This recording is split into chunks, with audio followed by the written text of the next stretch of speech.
Hey there everyone, it's me Lauren with Bold Notion Quilting, and let me show you how I'm mapping out this awesome nautical star design that I just finished on the whale applique quilt.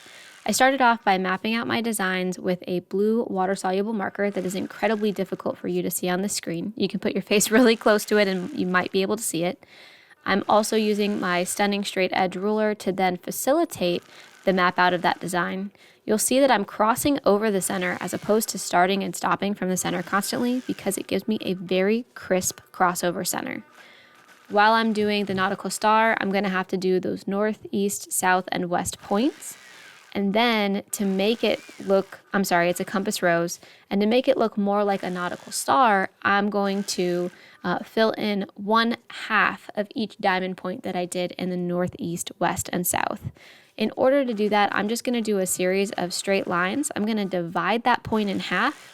I'm going to make sure that I'm going to quilt down the proper side of the nautical star on the compass.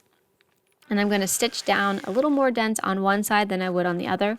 I could have used any series of fillers here to make that happen, but the cleanest way I could get that filler to look the way that it should was really just to put a couple of straight lines going in line with the compass rose or star points themselves. And you'll notice that the fill is on the opposite side of opposing triangles.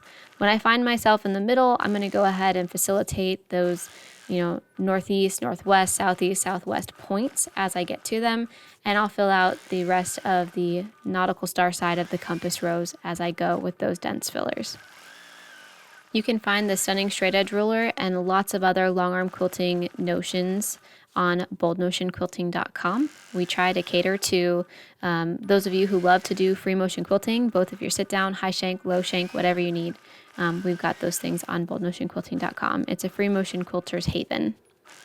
There are plenty easier ways to make this happen, that you could follow a more fluid design plan or to make it go a lot faster than what I'm doing here.